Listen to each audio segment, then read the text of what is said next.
What's going on, you guys? This is the Collecting Brothers here. My name is Josh, and we're going to be doing a live stream of just opening up some action figures. G.I. Joe, Transformers, we got some Marvel Legends, NECA, DC Multiverse, tons of stuff. And towards the end of the video, when we open up our figures, we're going to decide and do a kind of like a knockoff round and figure out which is the best figure of the night. So please stay and join.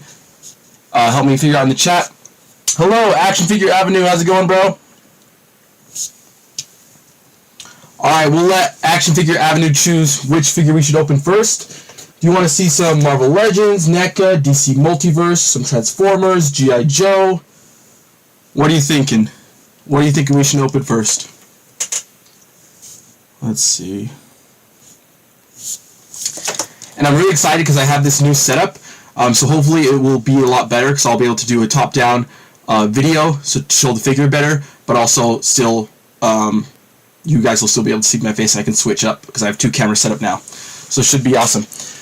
What are you thinking, Action Figure Avenue? What toy line's your favorite? Transformers? You got it, man. All right. So first up, we have the Headmaster Duros. Let's crack this thing open. And so these ones are,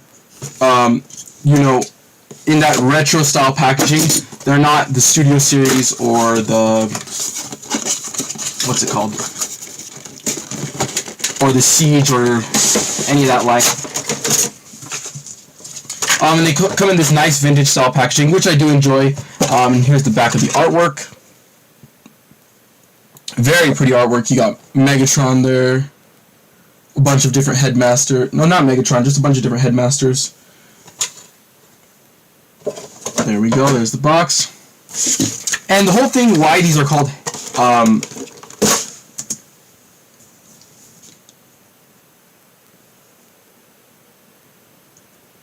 okay, let's see here.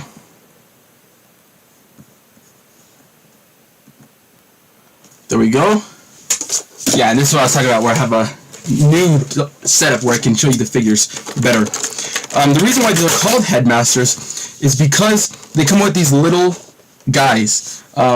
You might have seen these a couple times before. They have shown up like, well, let's see, it's out of focus.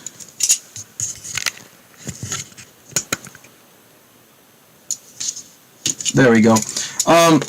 They're just these little things that basically they're like these tiny little robots, but they can transform right and make the head of the actual bot.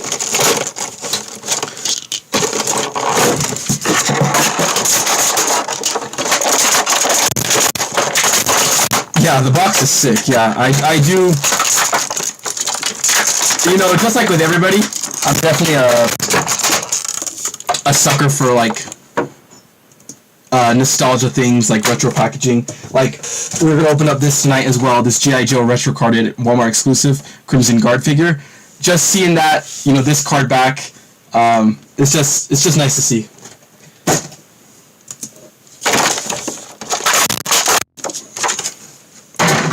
Alright, so there it is. And this one is actually in alt mode, For the most part, when you get Transformers, I feel like they're usually in robot mode, but this one's in bot mode. Of course, you have your instruction manual.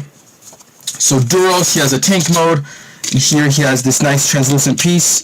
I love when Transformers have translucent pieces. And there he's in tank mode. Comes with one accessory, a gun.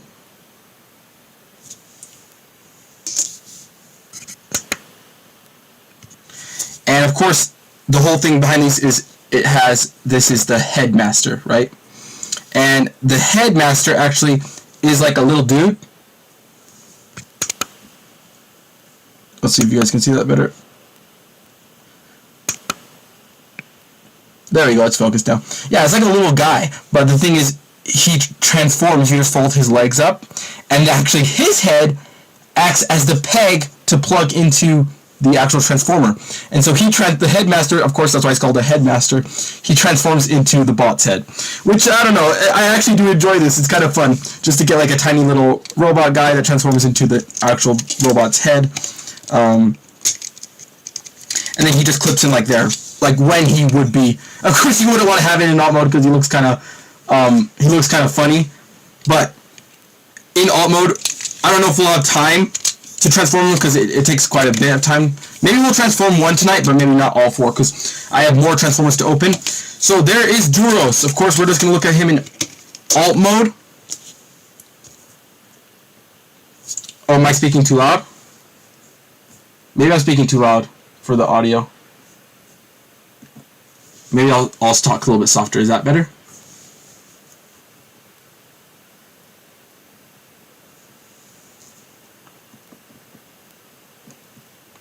Let's see. I'll lower the volume settings a bit.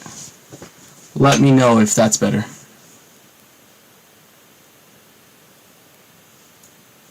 Alright.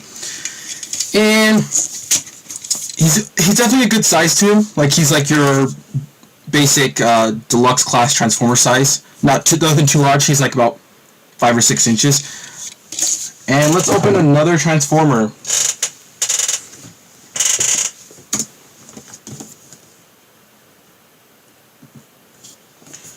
So next up we have another headmaster here. This is the Skull Cruncher.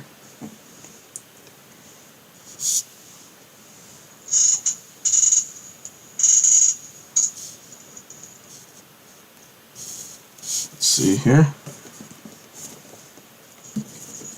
So next up we have the... Okay, I see what you're saying.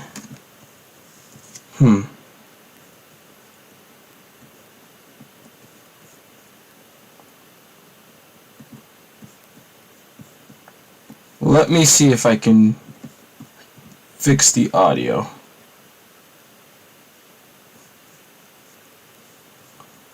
Let's see. Okay. I also need to adjust the camera, so give me just a second here, guys.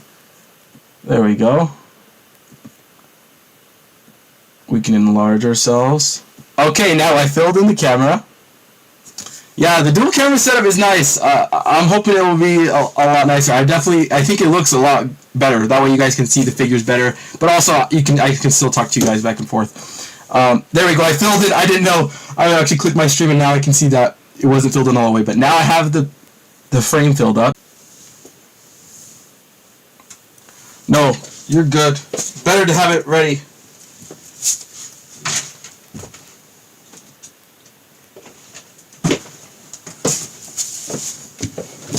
It's probably because I'm using... Dude, Miguel, what's up, bro? Miguel, this is it. The Ross opening 2, this is it happening right now. You made it, man. This is it. I know you've been asking about it. I saw you comment saying when the Ross opening 2 was happening. This is it right now, Miguel. You made it. Thanks for showing up, Miguel. Yeah, because I was having like connection issues when we were doing it. And which is why I had to stop last time. Let me see though. I want to make sure the audio is good, so let me just connect an actual mic. Just give me 1 second here, guys.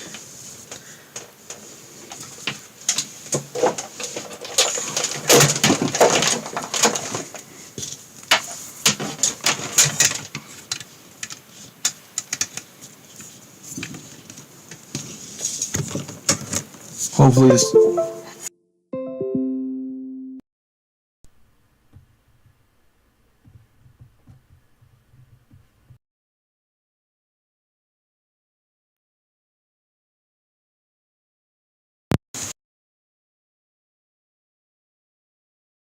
See, is this any better? I did connect a mic, so is that better?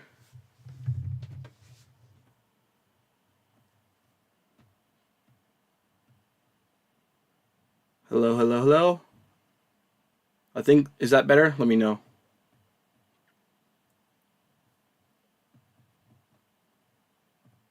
Okay, let's continue on. this card out of the way.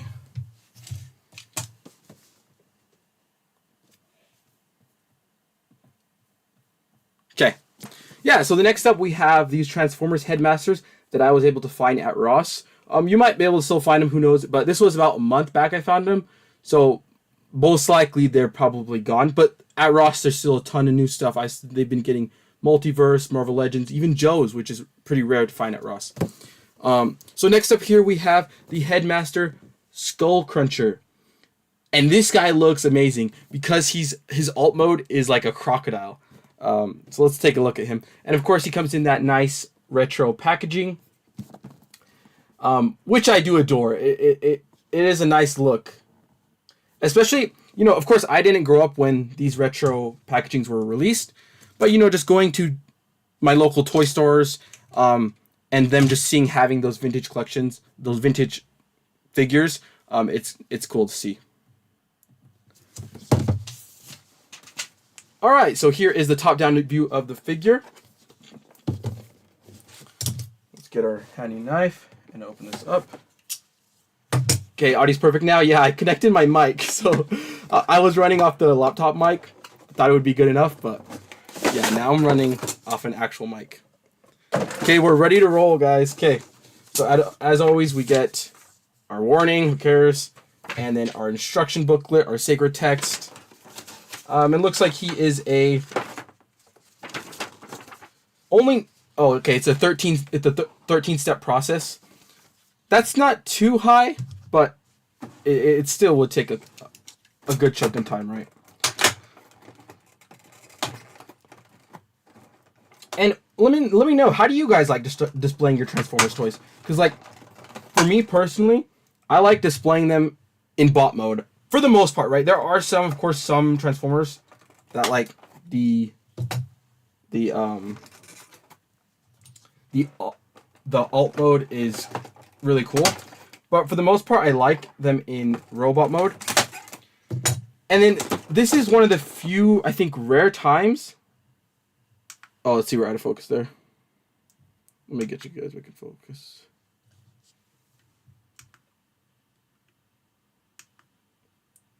This is one of the few. Let's see, it's not focusing. There we go. This is one of the few rare times where the Transformers figures have come in their vehicle mode. In this case, they're like their animal mode because they're kind of like the Headmasters, right? But they usually ship right in robot mode, so it's kind of funny. It's pretty rare to see them come in their alt mode already.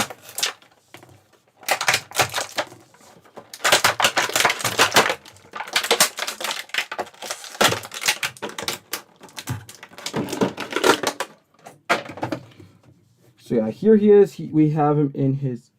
Oh, what the? One of his claws got left in the package. One of his claws got popped off. We'll just pop that back on. Okay, so that is nice. The claws are articulated. That's nice to see. And the head, like a croc should, moves side to side, up, down.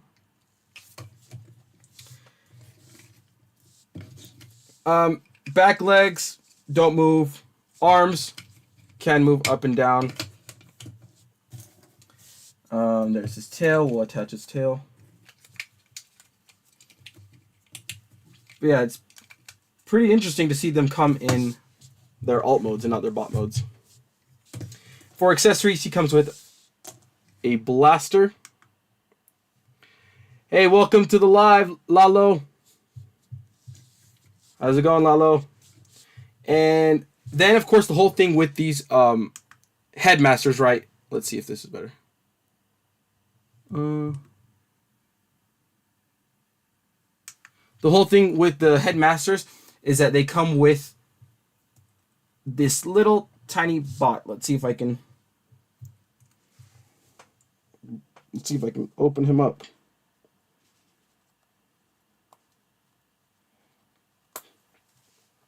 But yeah, they come with the little tiny bot that transforms into the actual head of the big robot. So here are the two different headmasters, and they do share the same. Actually, they don't. No, I'm wrong. I thought they were. They are relatively the same shape, but they are uniquely sculpted. But what's cool too, though, is that because they work as the peg function, their heads are swappable. So you could, if you wanted to, switch any headmaster heads with any of your figures.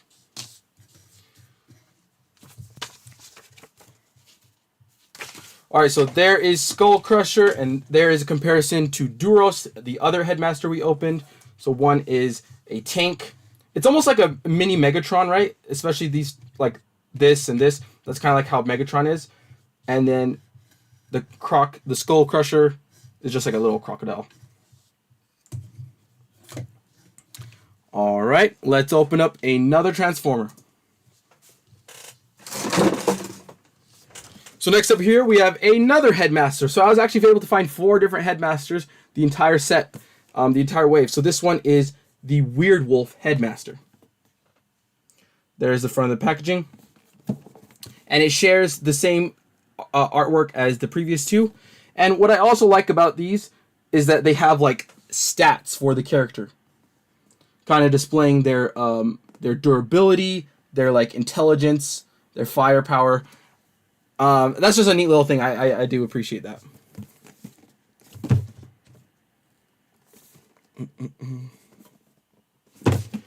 So his name's Weird Wolf.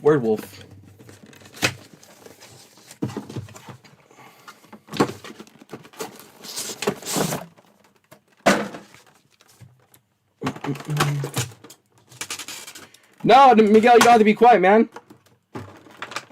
Say whatever you want in the chat. I'll respond.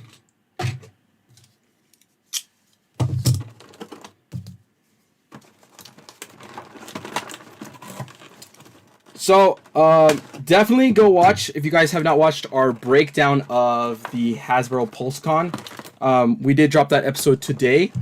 Just going over all the reveals. And man, guys, there was some amazing stuff. If you guys have not seen what has been released by Hasbro for PulseCon, definitely go check that out. And if you guys have seen maybe what's been released for PulseCon, let me know in the comments, what is your favorite reveal so far? Because the Joe panel was amazing, the Legends panel was amazing, and part 2 of our breakdown of the Hasbro PulseCon reveals will be released tomorrow. And there's his wolf mode. And as for accessories, he at least comes with 2 accessories in compared to the other headmasters. He comes with this almost like a tooth blade or like a tooth sword.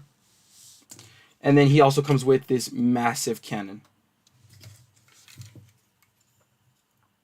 The cannon can attach to his back, or even on the side if you wanted to. You could attach it on the side of him.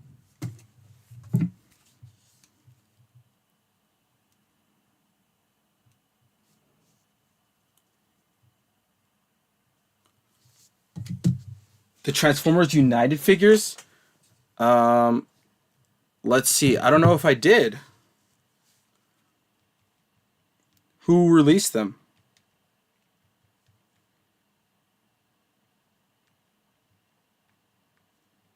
No,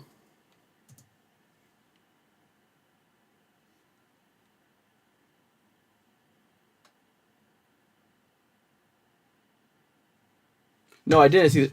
It says your favorite PulseCon, Miguel's favorite, no, Action Figure Avenue, his favorite reveal was from PulseCon was the Optimus or the Sandman. Looks pretty nice. Yeah, the Sandman, nice. That's cool. Yeah, I'm so excited for those Spider-Man figures like that. The Doc Ock, the what's it called? The Green Goblin. Now, of course, though, they did screw us with that. Them re-releasing the Spider-Man, the Amazing Spider-Man and Tobey Maguire figures, because not only are they cheaper, but they come with head sculpts. Man, and me and the other collecting brother John, we both bought that 3-pack, and so let me know, did you guys get screwed on that 3-pack, or if you passed on it, then you're lucky because now you can get him for cheaper with more stuff. So it always pays to wait. It always pays to wait. But sometimes when it's something you love, you just can't wait for it. Lalo says same. Dude, yeah. We got screwed on that. Hasbro screwed us on that one. Alright, so here is Werewolf in his alt mode. Like I said, I'm not going to transform them just because it would take a bit of time. Which kind of sucks that, you know, because I usually like to show off the robot mode because it has most of the articulation scheme. But it would just take a hot minute to transform all of our Transformers. You guys know how it goes. It takes a little bit. It takes a second. Especially if it's a new Transformer that you never gotten. Like if it's a Transformer that I've had for a long time, you know, it's like the Rubik's Cube. Each time you get faster transforming it. 2 seconds. You know, but with a new Transformer that I've never transformed before, it would take me a second. There was always some hiccups where I'm like, how does that instruction go? Sometimes the instructions are not always perfectly clear. So there's the head sculpt. And yes, he has an articulated jaw. Love to see articulated jaw. Has great silver paint throughout on the teeth and inside of these vents. Red eyes. He is a Decepticon, as we can see. And one thing I like is the shiny metallic silver paint. I don't know if you can see it shimmering on this side and the Decepticon side. It really makes it pop. And for his headmaster, he comes with this guy. And like I said, with these headmasters, they are little bots themselves. So that's the whole gimmick with these. I don't know why, but I actually love the headmasters. I like that. It's like a tiny little transformer, and he actually becomes, and his head, it becomes the peg for the actual bot, and they just transform into the actual heads. I just think it's cool. So let's get a comparison with Werewolf and his other compatriots from this headmaster wave. So there we have Skull Crusher, Werewolf, and Duros. And looking at the three headmasters so far, there is Werewolves compared to the other two. And so far, all three unique sculpts. All different. All right. We have one more headmaster to open. This is the last Transformers figure.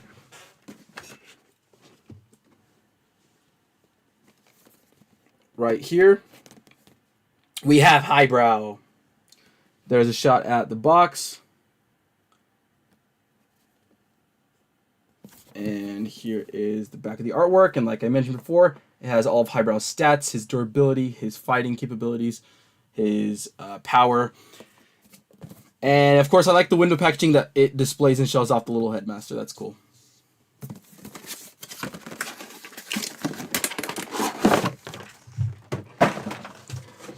There's our instructions. Highbrow has a total count of 12 steps. 12 steps to transform him. Let's see here.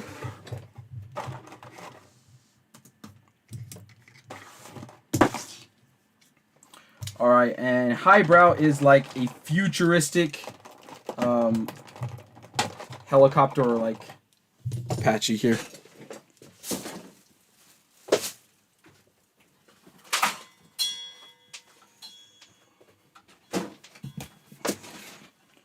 Just went to go get an X-Acto knife because this big pocket knife is like, sometimes it's risky. I prefer to do with X-Acto knife just because when you cut these things off, you don't want to like scratch your figure, and I feel like the X-Acto knife is small enough where I can be precise enough to make sure I don't scratch anything, you know. Is there just two? No, there's one more. Okay, I might have to go it from the back. Yeah, honestly, the best way is to get it from the back and then pull this little tab, because then you're ensuring that you're not going to scratch your figures because of this plastic here. Like, the figure's safe. So do not do what I just did in the beginning, because you can scratch your figure. Do it from the back. That's the best way.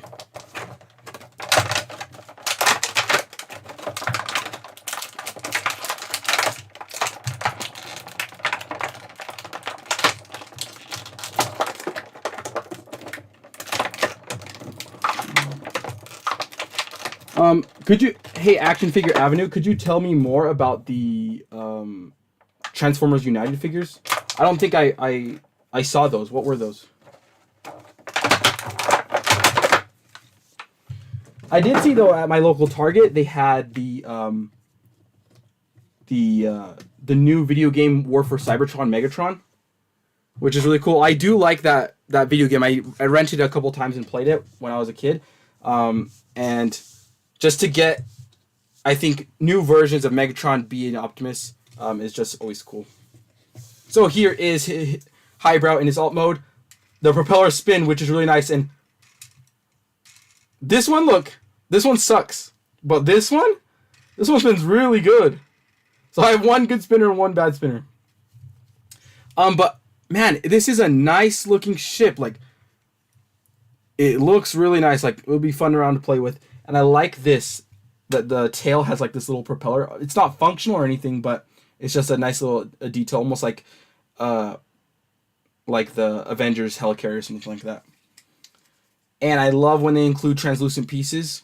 So we have this translucent red shield, and this opens, which is really cool because you can then put the headmaster perfectly inside. So the headmaster fits right in there. How sick is that?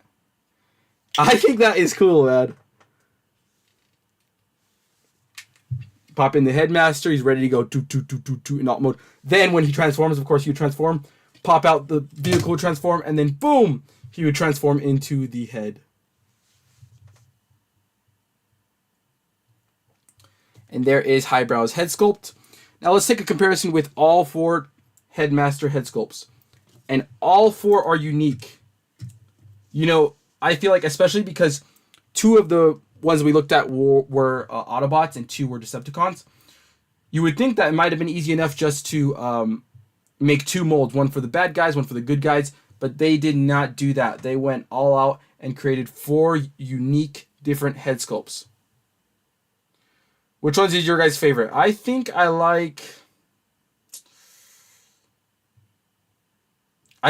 Skull Crusher.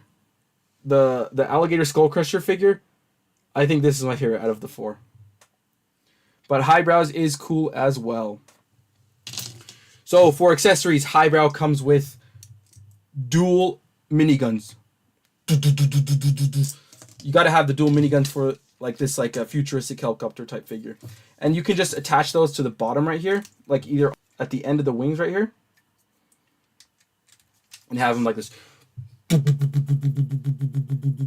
Or you could even, there's another port here, and have them kind of in a midway point. I think, honestly, having let's see, focus. I think having them in the midway point looks the best, especially like from the front here. I think that looks good. Like, having it in the midway point is sick. Alright, now let's take a look at all 4 alt modes that we got from these headmasters. Skull Crusher, Duros, Weird Wolf, and Highbrow, yep. So here we have the 4. I don't know if they'll fit, but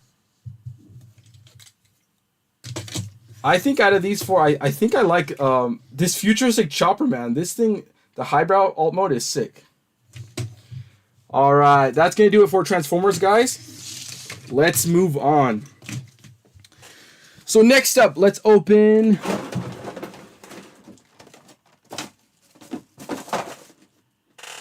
Let's go to DC Multiverse. So for DC Multiverse, we have... Let's see here. Another headmaster here. This is the Skull Cruncher. Okay.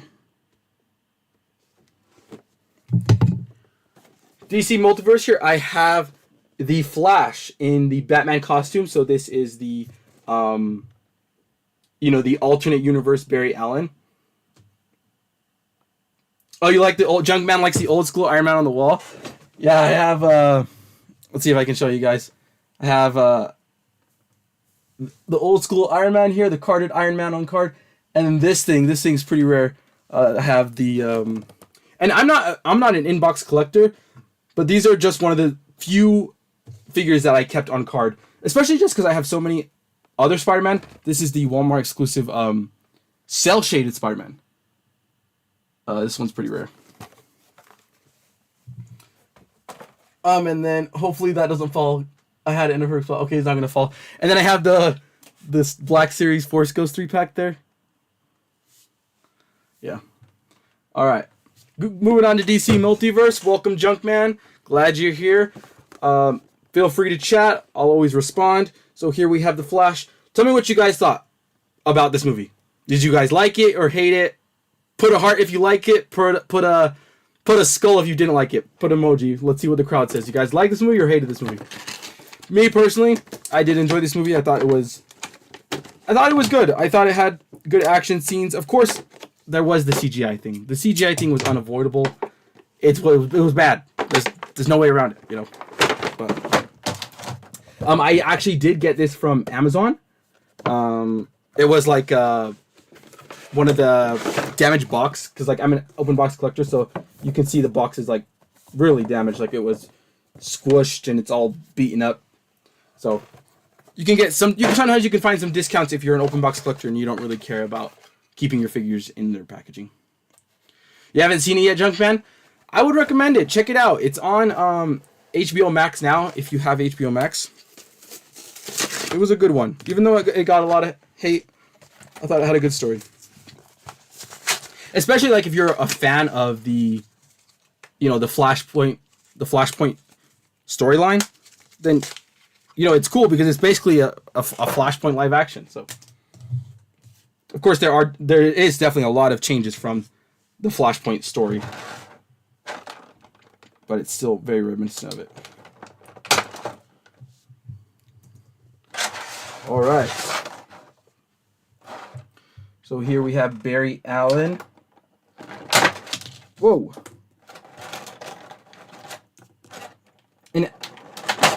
And something, if you guys want to check out our other videos where we go do the breakdown of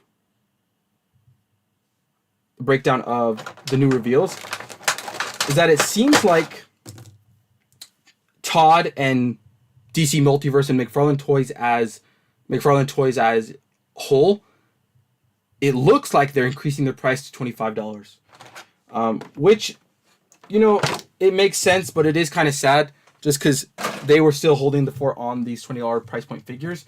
And I'm not for sure, that's just what I'm noticing, because we talked about the Dune reveals. Check out last week's episode for that. And then this week we talked about their, for this week's episode that premiered today, we talked about what was it?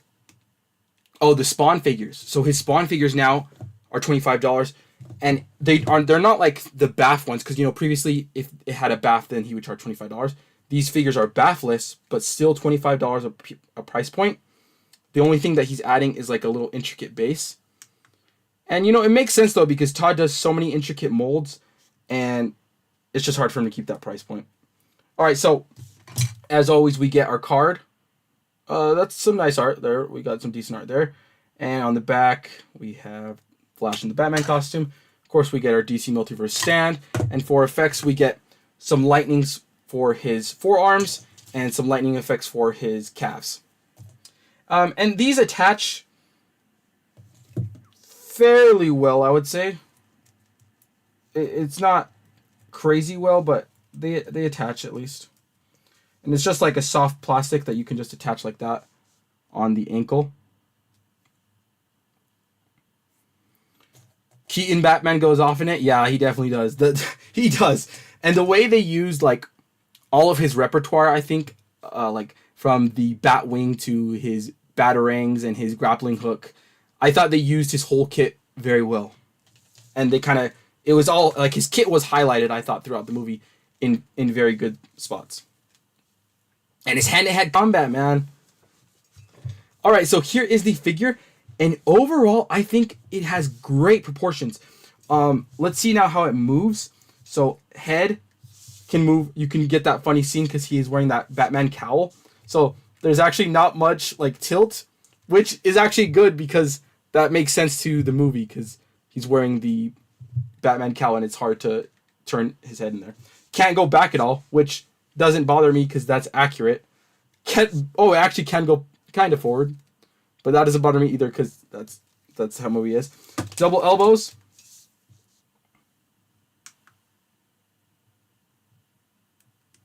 Let's see here, double elbows and double knees, and he has some spray painted there. And let's get a closer look at the face sculpt. What do you guys think? Does it look like Ezra Miller? I think it's passable. I don't think it's bad, but it's not great, right? It's passable. And there's a look at the back. There's a lot of color going on. There's black, yellow, different shades of red. And I love these transitions that show kind of just the homemade suit aspect of it, like from the movie. And they have a painted flash symbol right there. And even like there's like even has like the flash wings, right? Like some homemade flash wings, which is kind of nice. But yes, I love this figure. This figure moves in all the right places and has very good proportions. Oftentimes, it's one of my biggest complaints with McFarlane toys is sometimes I feel like either the limbs might be too long or the torso sometimes is not proportioned how I would like. But this figure, I believe, has very good human-like proportions. Like a buff muscular superhero, how it should be. So there is the DC Multiverse Flash. All right, moving on. We have another DC Multiverse figure, but this time it is a vehicle. Same thing though from the Flash movie. This is the Batcycle, the one that Ben Affleck rides in the beginning sequence of the movie.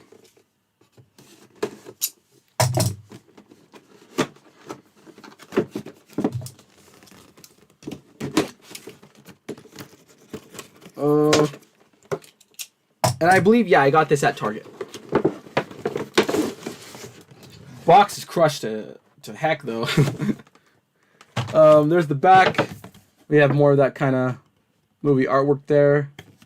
And this did retail for $30. So it was actually more of the higher price point. Because there are bikes that he does release for $20 and $25. But this one was, it's just a larger bike, especially because, as you can see, it has the two wheels in the front. So it makes sense why he's charging $30 for it. Okay, but these have some heavy-duty plastic things, so I think I'm going to need some scissors here. This is nice, though. If you look here, it has a little plastic tab so that you can free the card nice and easy. Because a lot of figures don't have that. So let's just free the card nice and easy. Take a look at the card. And it's kind of, the artwork's alright. It's good enough. There's the data file. Okay, now, I don't even know if I have scissors on hand. Let's see. For this Batcycle. How am I going to take this out? I just had exact knife because I thought they would just be like the little plastic things, but this thing is using like heavy duty plastics. Let's see here.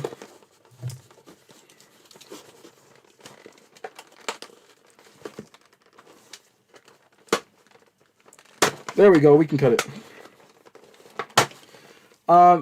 Yeah, and with that, it's kind of, when I watched the Flash movie and I saw Batfleck, a lot of people didn't like the suit, but I liked the blue suit. I liked that, you know, it was like the first time kind of in live action that we kind of got a shade or something reminiscing the blue and yellow suit. Because, you know, all previous live actions, they always just use that, you know, the black suit, which makes sense. It's everyone's preferred color, right? But to see the blue and yellow, even though it was like a dark blue and a really dark, almost gold yellow, it was just cool to see the blue and yellow.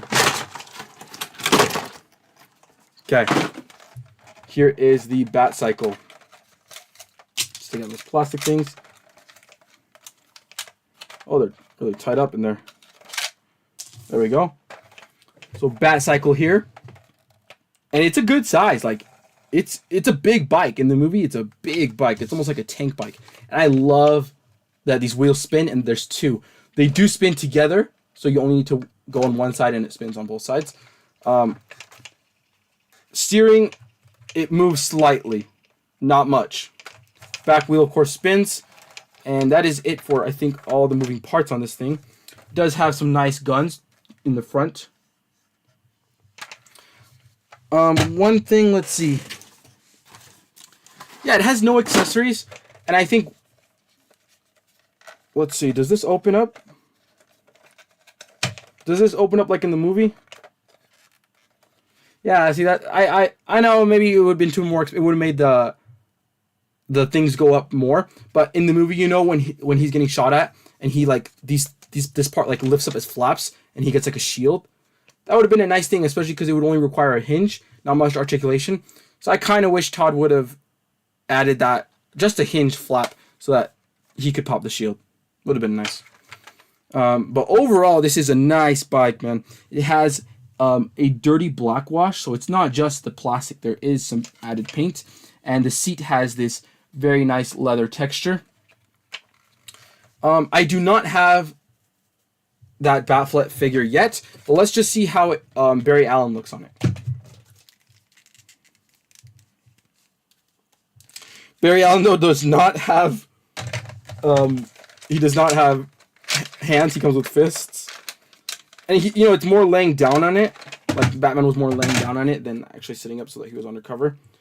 So the pegs for his feet are like these little, just like little notches right here.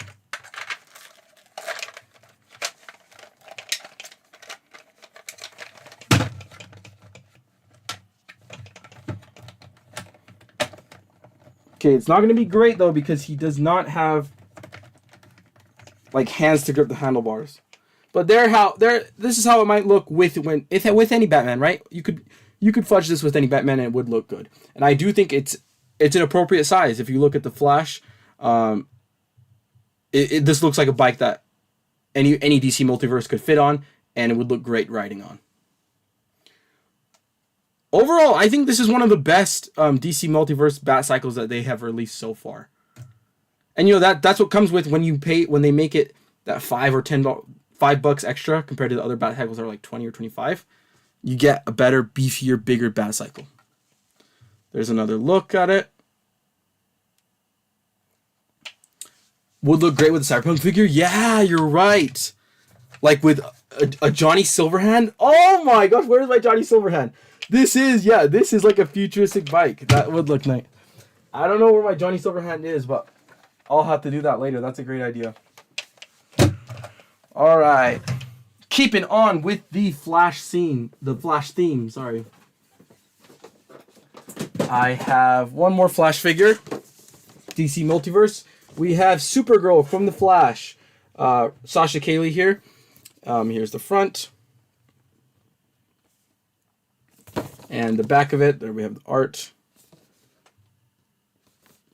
And it's more of that clip art style, but you know, this clip art is not as bad as the Aquaman 2 Wave. The Aquaman 2 Wave clip art is really bad.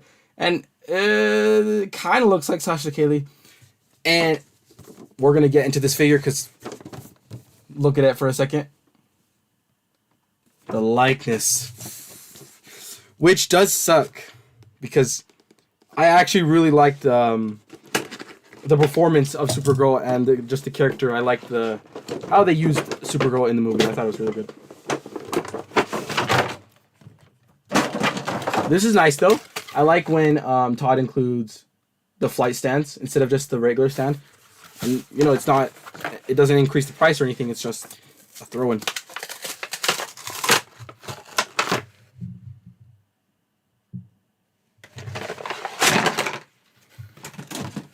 All right, so here we have the card, as always.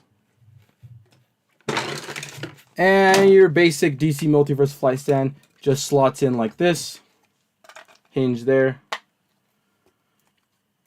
And these are functional. You know, the tricky thing is that it just makes them float. It's not really like they don't get super high with it. It just makes them float a bit.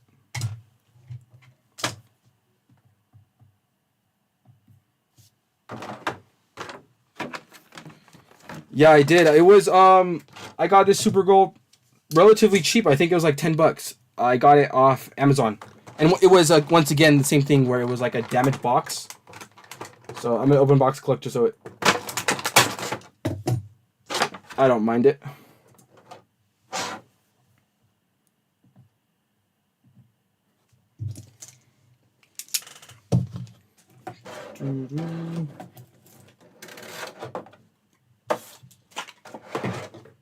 And then remember the tip I gave you guys. Never go this way. With your knife or with your X-Acto knife, never go this way. Just flip that sucker around. In this case, though, there is a cape, so you have to open that cape up. But just pull right here and then cut.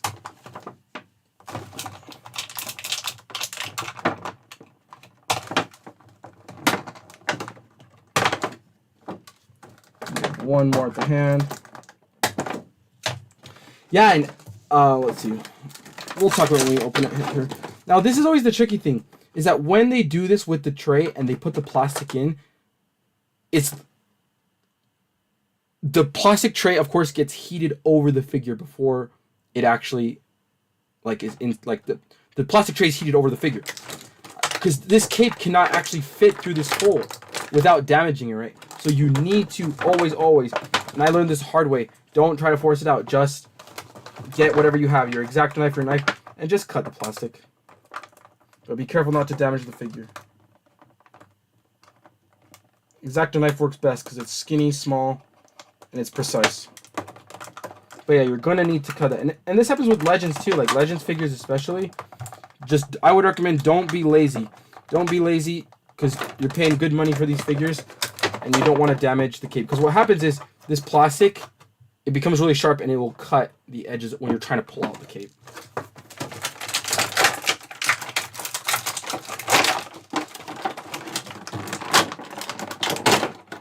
See, and then now you can like fold it and it should go because I made the hole bigger. Yeah, see, no problem. So always do that. Don't try to force out, never try to force out the cape. Just cut the plastic tray.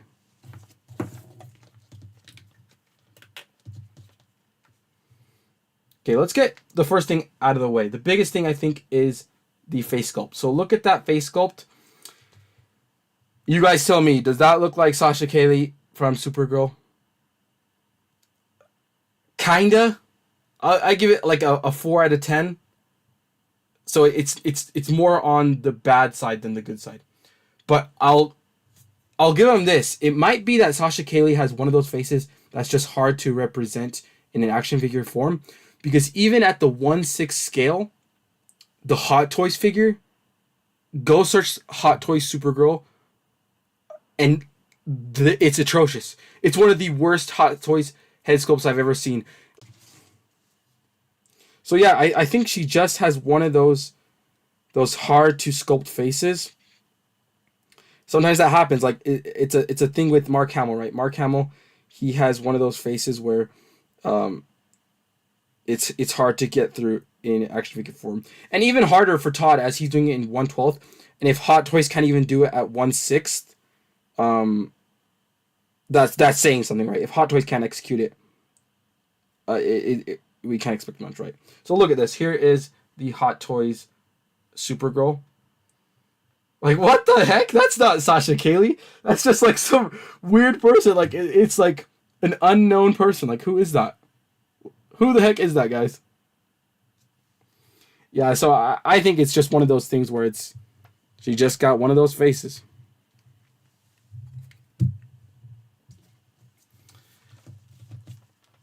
As for proportions, I think proportions are right. Let's see how she compares height-wise to the Flash. So with the Flash, there they are standing toe-to-toe. So good size, right? She is female, so she is going to be shorter. I think both of these figures, sculpt-wise, man, he knocked it out of the park. These are great action figures. I love the proportions on these, the paint apps. Even the likeness is right. Like, the Barry one is good. The Sasha Cayley could be improved, but I just think it's one of those things. Cape, very, very accurate. Like when I see this cape, it's like exactly how it was from the movie, where it's very tight at the top, but super loose at the bottom. Especially, you know, in that flying scene when she's going up into the storm. So I think great execution on this cape. It just screams how I saw it in the Flash movie. The hair as well, I think is good. It's a good representation and has a nice light brown wash over the top. And the suit, like always, great texturing, great detail. Does has a little bit of butterfly. Double elbows on the female. You gotta love that. Double knees. Can kick her own butt. And yeah, great articulation. Honestly, Todd's getting better. I would say he's getting better at making 6-inch action figures. Sometimes there's like some that are not proportioned right or don't move right, but these ones feel, and they're starting to feel that I can play with them, better to play with. That was always my thing, where sometimes I felt like his figures were hard to play with just because I thought the wrist and ankle joints would be loose, but he's corrected that. I feel like it's something I used to get a lot in older DC Multiverse figures, where my wrists and ankle joints would be loose, and I just could not pose them. I just could not play with those figures, and I'm not getting that problem anymore. I think he has since corrected it, because now each of these ball joints that I have for the ankles and the wrist, they're tight. They're not loose. I can play with them now, and I'm not afraid that it's not going to be able to hold its pose. Like, there's divots in that. I can feel the divots. So, good on Todd for, I don't know if it was brought to his attention, but it's not an issue anymore for me. These figures are amazing. I would highly recommend, if you haven't gotten these figures, these are really nice figures. 10 out of 10, honestly. For me, I love these figures. Maybe because I love the movie. Could be because I love the movie. Okay. Let's move on. So we've opened up 4 Transformers today and 3 DC Multiverse, including a vehicle and 2 figures. I kind of want to do 10 per live session, just so we can do a top 10 and then figure out which was the best figure of the night. So with 4 and 3, we'll have 3 more openings today, and then we will do the countdown to figure out which one was the best figure of the night. So 3 more figures we need to open. Staying on McFarlane Toys, we are moving off DC, but we're still on McFarlane Toys. I have this figure. This is Ban from the anime 7 Deadly Sins. Now, I'm not a very big fan of McFarlane Toys when they do anime figures. Of course, everything else, like I love the Spawn, I love the DC Multiverse. Even his Avatar figures are all right, and the Avatar Last Airbender figures are all right, but the Avatar James Cameron Avatar figures, whoo, those ones are 10 out of 10. Every single one of those, if you have not picked up an Avatar by McFarlane, those figures, you gotta get one of those. So here's a look at the box art. We have the character Ban showing up here, and sadly, the 7 Deadly Sins is a relatively popular anime, so it makes sense for him to pick up this license. He has done a couple figures from this line, but I was able to get this at Ross for 5 bones, so why not, right?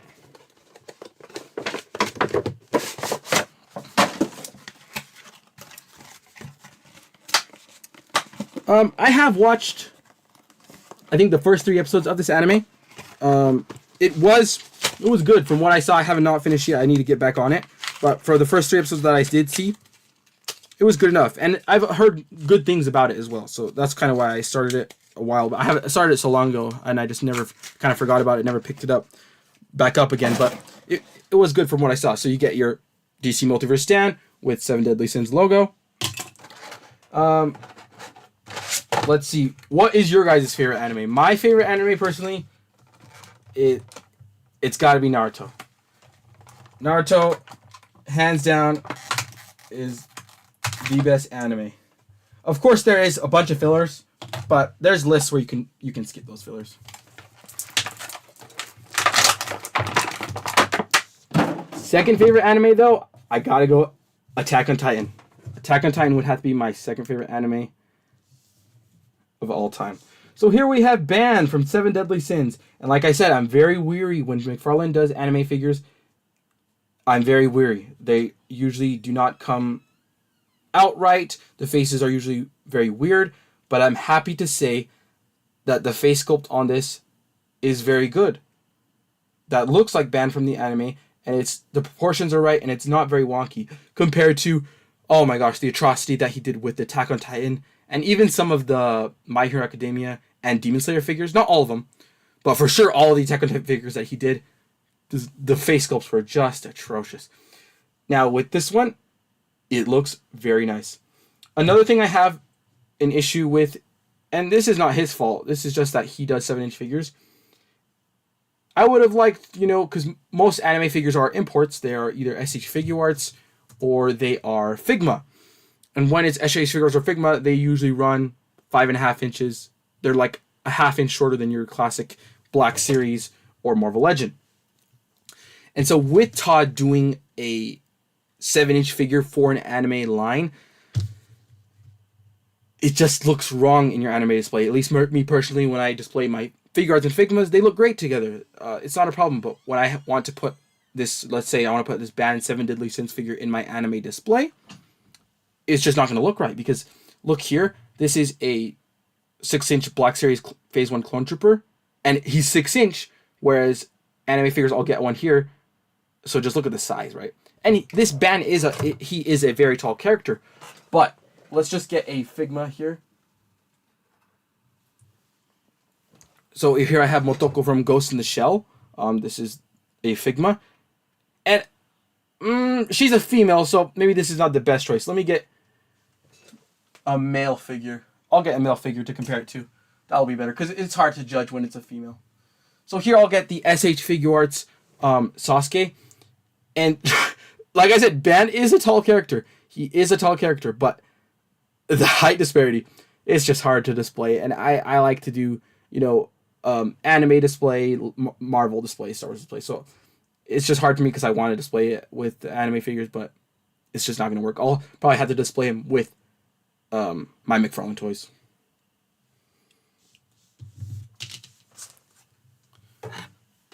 All right, let me get those out of the way. So let's take a closer look at Ban here. Let's see, there's the front of him, and here we have the back. He has that gaping hole, which is accurate. And for articulation, there is no butterfly because of this long jacket. But, like always, Todd has just been constantly giving us double elbows. Always have to appreciate that. And he always gives us double knee joints. But the problem with this is this figure is traffic cone because of it passes, you can see.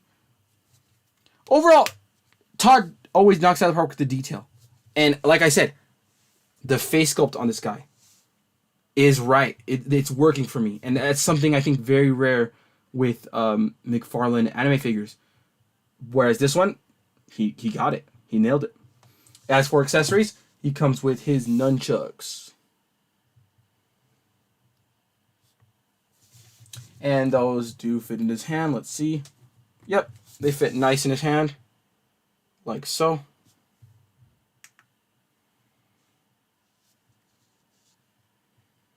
And I'll just give you another 360 of the figure, just to get an appreciation of the sculpt.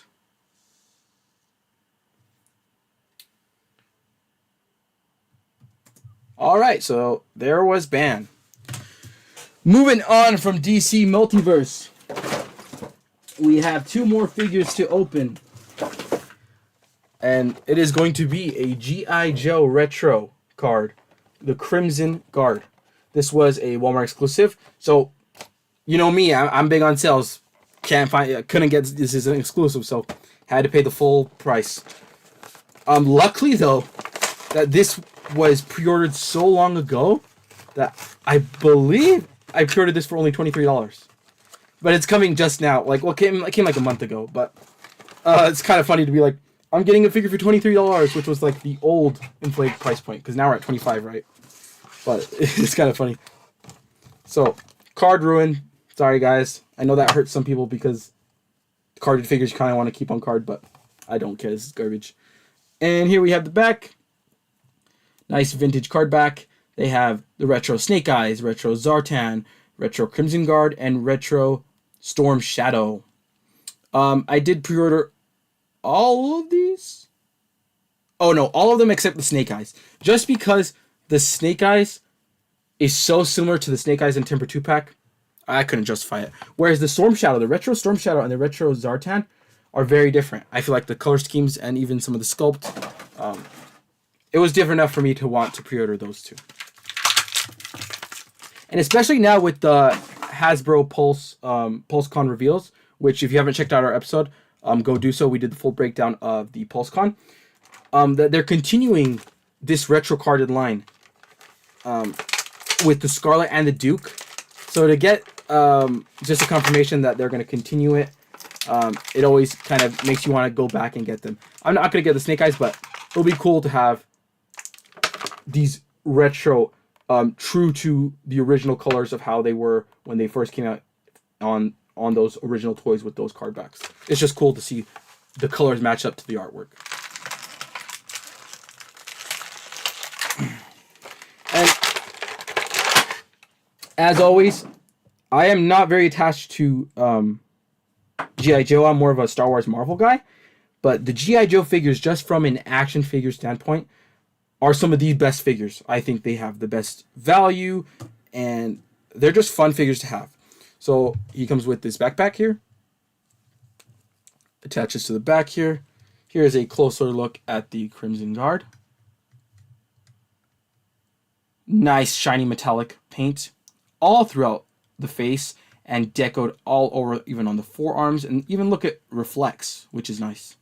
And even on the backpack, you get a Cobra logo in that shiny metallic paint, which is cool. As for accessories, I love this. You get a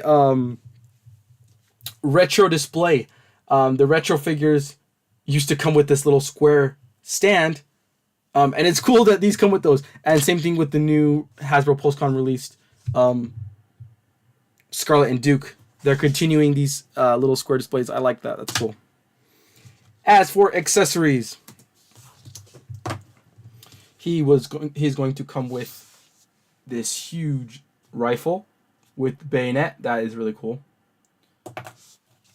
You know, it's just like your classic rifle. I'm not sure what it's called, but it's the rifle that all your Green Army toy soldiers had, right?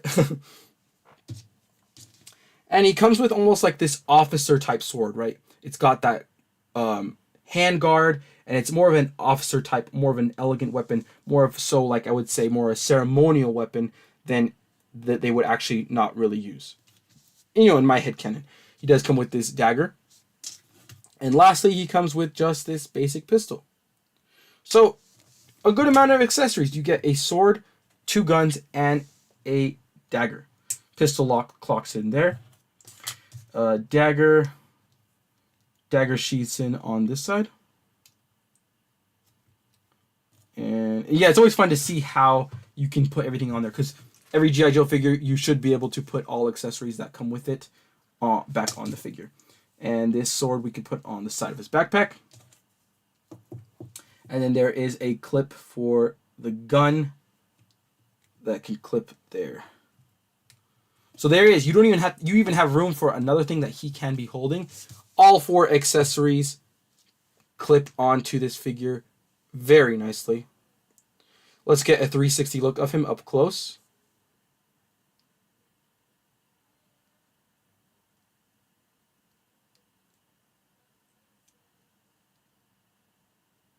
Very nice. And as with the stand, here's a close look at the stand. You couldn't see it very well. Now you can see it. It has the Cobra logo on it and 2 peg holes.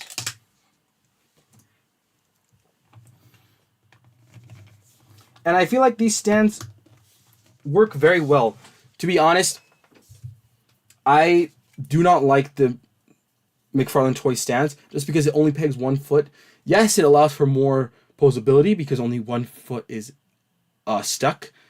But in the end, it causes, I think, more falls on the shelves. Even when I try to use them, it causes more falls. Whereas this double peg, double foot display, look, I'm shaking it, and it's not going to fall. Whereas if I would do this with a DC Multiverse stand, it would fall, I believe. So I do love these dual fitted stands. All right, another great release by the GI Joe team from Hasbro, the Crimson Guard. Let's get to our last figure of the night. So we are going to open NECA Alf. Save the best for last, baby. NECA Alf. Here we have the front of the box. It says, "Oh look, someone with taste." Alien life form, ultimate action figure. Here's the side of the box and the back of the box. And of course, I did get this from Target in their massive NECA sections, where I think everybody gets their NECA figures, right? Unless you're ordering from the NECA website. NECA Alf. And I do remember watching Alf as a kid, and also we had at my house a big Alf plushie that I always used to carry and play with. It was a nice plushie. It was a good size to it. It was a nice plushie. So as always, you get that window packaging with the flap and the Velcro, and you have a picture of Alf eating some popcorn there. Gotta love Alf. And you know, before this figure was released, I was seeing some people make custom Alfs with the Star Wars Black Series Ewoks, and they look decent. But to get an official one, a dedicated sculpt from NECA, that's awesome. I love anything that has to do with old 90s, 80s media. Give it to me. I love it. Terminator, Gremlins, all the stuff that NECA does, Aliens. I love that they give us these old kind of American media properties. So as always, go from the back. Go from the back so you do not damage your figure.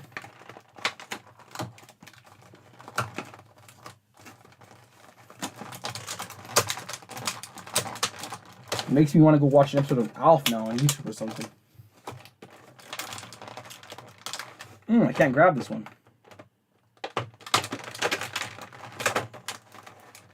There we go. There we go.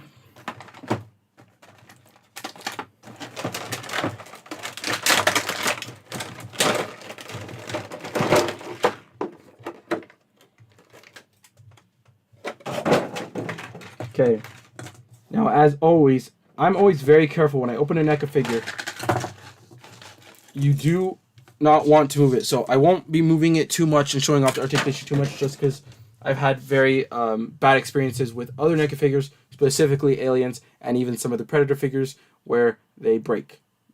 And it's something that NECA has still yet to figure out, I think, because it hasn't happened to me lately, but I still do see some collectors posting that it does still happen to them. So hopefully NECA figures out their breakage issues. Honestly, I do think it's because they use a lot of paint, with a lot of layers of heavy paint, but because of that, I think the thick paint and the multiple layers of thick paint clog up the joints, and if you don't heat it up, you could break it. So, I'm scared. Yeah, I'm not gonna, it does have double elbow, but I'm not gonna move it fully all the way without heating it up. So, sorry guys. But this shoulder joint seems to open nicely. And to be honest with you, it's usually what's, from my personal experience from NECA, it's always the elbow and the knees. The elbows and the knees. Make sure to heat those things up, man, because shoulders are fine, right? Shoulders I'm not afraid to move around. But the elbows and knees, I ain't risking it. I'm not risking it, guys. It's too risky. I gotta heat it up. But there is a knee joint. It looks like it can move good, right? But I'm not gonna do it. I can't do it. Like, if you feel like, I can feel like it's not moving. It's not moving. So if it's not moving, I gotta heat it up, guys. No, I can't. Okay. He has this nice tail that's really cool, and these big old feet, like thick feet. Those are some thick feet, man. And there is a little bit of wiggle there, articulation there.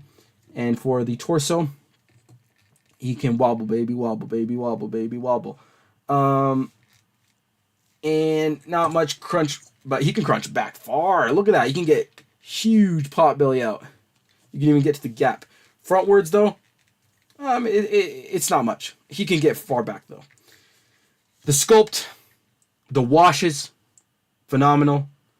The head sculpt, the likeness, amazing. Head can move side to side, up and down. jaw is articulated so it can close a little bit and open up a little bit. Let's get a closer look of Alf there. His face. And look at those washes, right?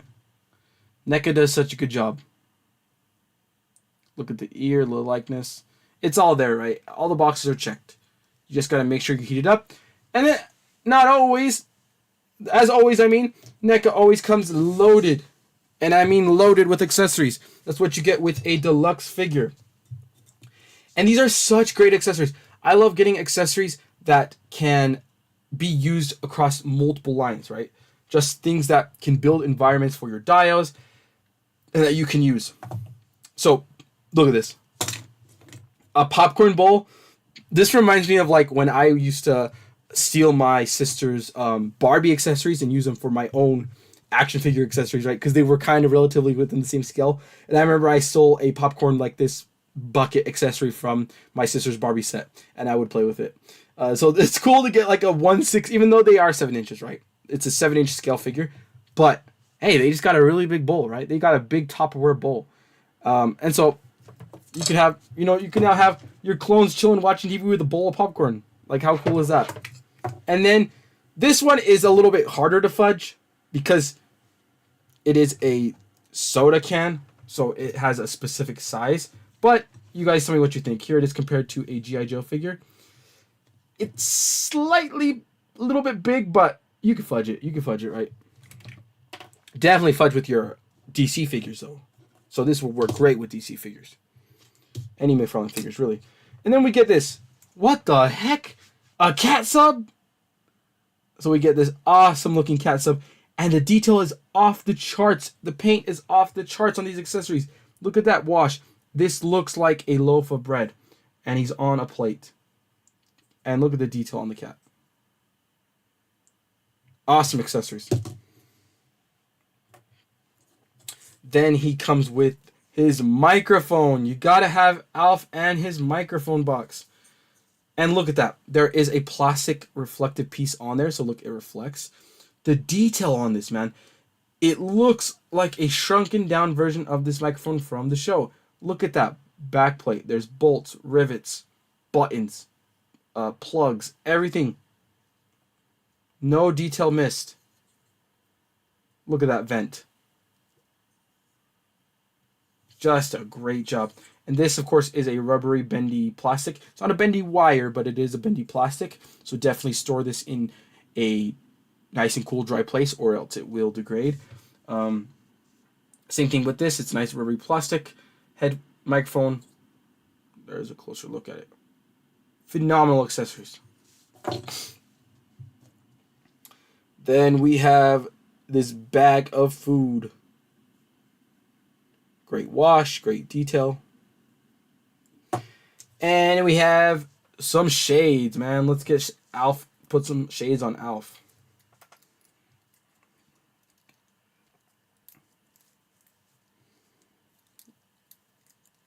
Now it is tricky because of his hair, but I'm going to try.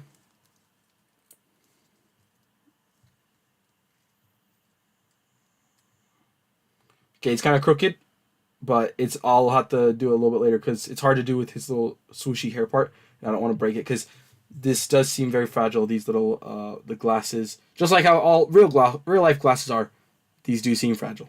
They could break, I feel like, at that connection point, at these connection points. So be careful with these glasses. And then next up, he comes with a picture and a frame of Alf himself. And it does have a functional back piece, so here's the back detail. Like, look at that detail. This looks like a shrunken down frame, picture frame. And it's opened up. It's not articulated or anything, but you can put it standing straight up, right? Very cool accessories. As always, great accessories. And then we cannot forget the hands. He comes with 1, 2, 3, 4, 5 different hands. Gripping hands, pointing finger hands, loose grip, open grip. Just a good amount of hands. Very good value from NECA. Overall, oh my gosh, I forgot one thing. The silica packets. Just kidding. No, I forgot The cloth goods shirt. This is what I was most excited about. So it is with a Velcro. It does have buttons, but it functions with a Velcro. And man, I'm a sucker for cloth goods. Now, let's see if I can get this on him. And you don't even need to, the holes are big enough that you don't even need to take off the hand. Well, here's the problem. So, if you guys want to know a trick is to get figures on, like any soft goods, jackets, shirts, or whatever soft goods on your fingers. The trick is to do this. You're going to want to throw back both arms like he's doing the Naruto run. You want to get your figure in the Naruto run stance. Once they're in the Naruto run stance, you'll need to bend the elbow. Bend the elbow and bend it towards in. You see? Bend it. And like I said, I'm only going to bend one because the other one seems tight. So you bend both of them in. So before we had him in the Naruto run, now it's the Naruto run bent in. And this is the surefire way that you do not need to fuss or break or worry about breaking anything to get soft goods on. This is the best method that I have figured out. See? Nice and easy. Nice and easy. It's getting stuck on a finger. Let me just pull it off camera for a second to help me do it better. Okay. Got it through. And then once you get it through, then you just adjust everything nice. Pull back the arms in. And hey, we got cool guy Fonzie Alf. Hey. Collar thrown up, baby. And me, I am a big fan of soft goods. I love getting soft goods on any of my 6-inch figures. I just think it adds great value. And it just makes, for me personally, figures look 10 times better.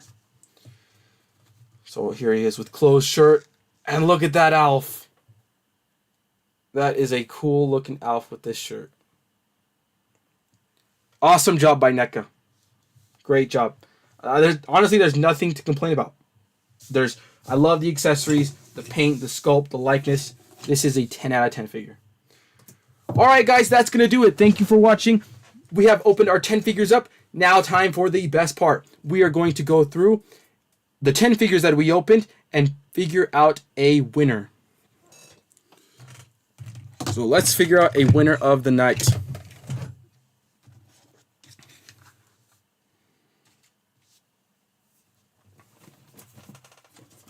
Let's see, just gonna lower the camera here. Don't mind me. Alright. So let's get our 10 figures displayed that we opened. We opened quite a few guys. Hopefully we can get everybody standing up here without falling over.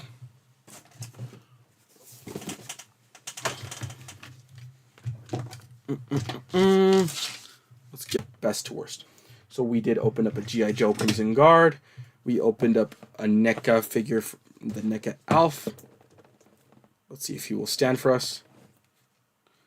Uh-oh, guys. I don't know if he's going to stand. There we go. Alf's up, baby. We have some Transformers, Headmasters, Werewolf. We have Werewolf here.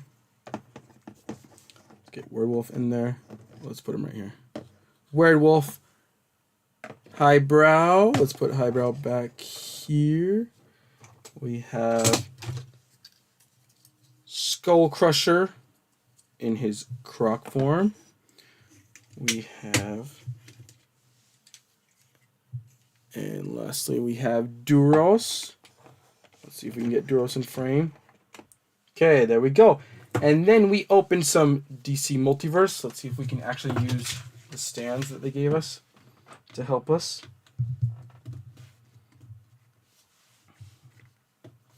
We have Ban from 7 Deadly Sins. Let's see here. This is going to be tricky. Tricky to balance.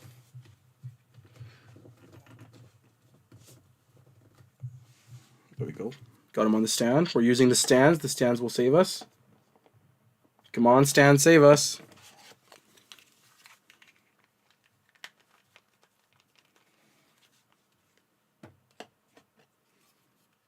I don't know if his ankle's actually bent enough to where he's not going to fall over. Oh my gosh, he's standing. He's standing. Okay. We got it.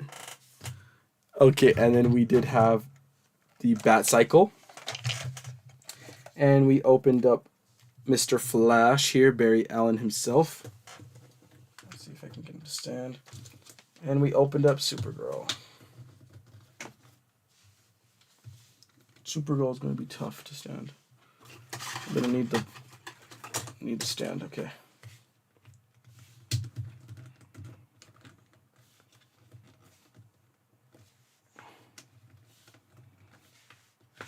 Okay, let's see. I'm just trying to use the stands here to help me out. Supergirl's pegs are so tiny.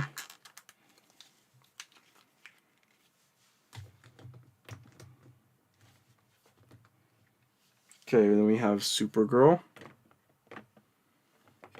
Oh, they're kind of covering the Transformers. We'll put Supergirl back here then. No. Let's see. We'll put her right here. There we go. And then we have Barry Allen. Alright guys, so these are the 10 toys that we opened today. 4 Transformers, 1 G.I. Joe, 1 NECA Alf, 3 DC Multiverse by McFarlane, and a anime 7 Deadly Sins band figure from McFarlane Toys. Now let's figure out the best figure of the night. Put in the comments what was your favorite of the night. Let me know right now which figure will win tonight for best figure. Let's see here. Let me know in the comments. The first figure I'm going to kick out. The worst figure of the night is going to have to be I'm going to have to say this werewolf. This werewolf, it has some detail, but it just doesn't move the way I would like it to. And now I am just basing this off of their alt modes because I have not changed them into their bot mode. So that could change, right? Their bot mode could surprise me, and I could love this figure more. Next up is going to be the 7 Deadly Sins band. Not because it's a good figure. Like I said, it's one of the best anime figure based McFarlane has ever done. I love the likeness. Great sculpt, great detail. But the traffic cone, and it just with not being able to display it with your other anime figures because it's so big. So for that band, 7 Deadly Sins is out. Next up, it is going to have to be let's see. Yeah. Duros. The Duros Transformer. It's just like a little tank bot. Nothing too special about it. I like the translucent piece for the tank mode, but it kind of just looks like a mini Megatron. So Duros is out. Next up is going to be Skull Basher. Sorry, Transformers. They're falling one by one.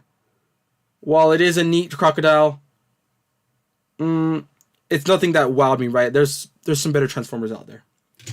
Still good, though. And next up will be... And, of course, I'm factoring in the quality of product for the price. For the retail price. Not what I bought it for, retail price. Next up is going to be...